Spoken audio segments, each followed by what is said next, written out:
క్రీస్తునందున్న ప్రియులకు ప్రేమతో వందనాలు తెలియజేయుచున్నాను. ఫిబ్రవరి నెల 29వ తేదీ 2024. ఈరోజు దేవుడు మనకు చేస్తున్న వాగ్దానం ఏమిటనగా యోబు గ్రంథం 5వ అధ్యాయం 21వ వచనం. నోటి మాటల చేత కలుగు నొప్పి నీకు తగలకుండా ఆయన నిన్ను చాటు చేయును. ఆమేన్. నా ప్రియమైన సహోదరి సహోదరులారా, మన శరీరమునకు ఏదైనా దెబ్బ తగిలితే ఆ గాయము మానిపోయేంత వరకు ఆ బాధ నొప్పి ఉంటుంది. ఆ గాయము మానిపోయిన తర్వాత దానికి సంబంధించిన నొప్పి గాని బాధ గాని ఉండదు. అయితే ఎవరైనా ఒకరు చెడ్డగా మాట్లాడినట్లయితే, మన మీద నిందలు మోపి సూటిపోటి మాటలు మాట్లాడుతున్నట్లయితే ఆ మాటల వలన కలిగే నొప్పి శాశ్వత కాలం ఉంటుంది. ఆ మాట గుర్తు వచ్చినప్పుడంతా, మాట్లాడిన వ్యక్తి కనపడిన ప్రతిసారి ఆ నొప్పి ఎక్కువ అవుతుంది. చాలా బాధ అనిపిస్తుంది ప్రియులారా. అయితే నోటి మాటల చేత కలిగే నొప్పి నీకు తగలకుండా ఆయన నిన్ను దాపు చేయును అని దేవుడు తన వాక్యము ద్వారా మనతో మాట్లాడుతున్నాడు.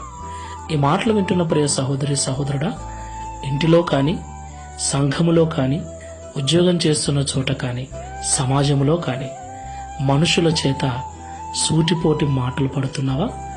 నిందలు అవమానాలు పడుతున్నావా? అయిన దానికి కాని దానికి నిన్నే అందరూ అంటున్నారా? ఆ మాటలు భరించటం చేతగాక ఏడుస్తూ ఉన్నావా? కుమిలిపోతూ ఉన్నావా? భయపడకు. వారి మాటల వలన కలిగే నొప్పి నీకు తగలకుండా దేవుడు నిన్ను దాపు చేస్తానంటున్నాడు. దేవునికి మహిమ కలుగును గాక. వారందరూ నీ యథార్థతను గుర్తించే రోజు, వారి నోరు మూతబడే రోజు త్వరలోనే ఉందని దేవుడు మాట్లాడుతున్నాడు. కాబట్టి మాటలు వింటున్నా మీలో ఎవరైనా అలాంటి పరిస్థితులలో ఉంటే ఇక కృంగిపోక దేవుడు మాట్లాడుతున్న ఈ మాటలను బట్టి ఊరట పొందండి, ధైర్యంగా ఉండండి, విశ్వాసముతో ఉండండి. ప్రార్థన చేసుకుందాం. మహోన్నతుడైన యేసుక్రీస్తు ప్రభువా, పరిశుద్ధమైన మీ నామమునకు స్తోత్రాలు చెల్లిస్తున్నాం. నోటి మాటల చేత కలుగు నొప్పి నీకు తగలకుండా దాపు చేస్తానని ఈ ఉదయకాల సమయంలో మాతో మాట్లాడినందుకు స్తోత్రాలు.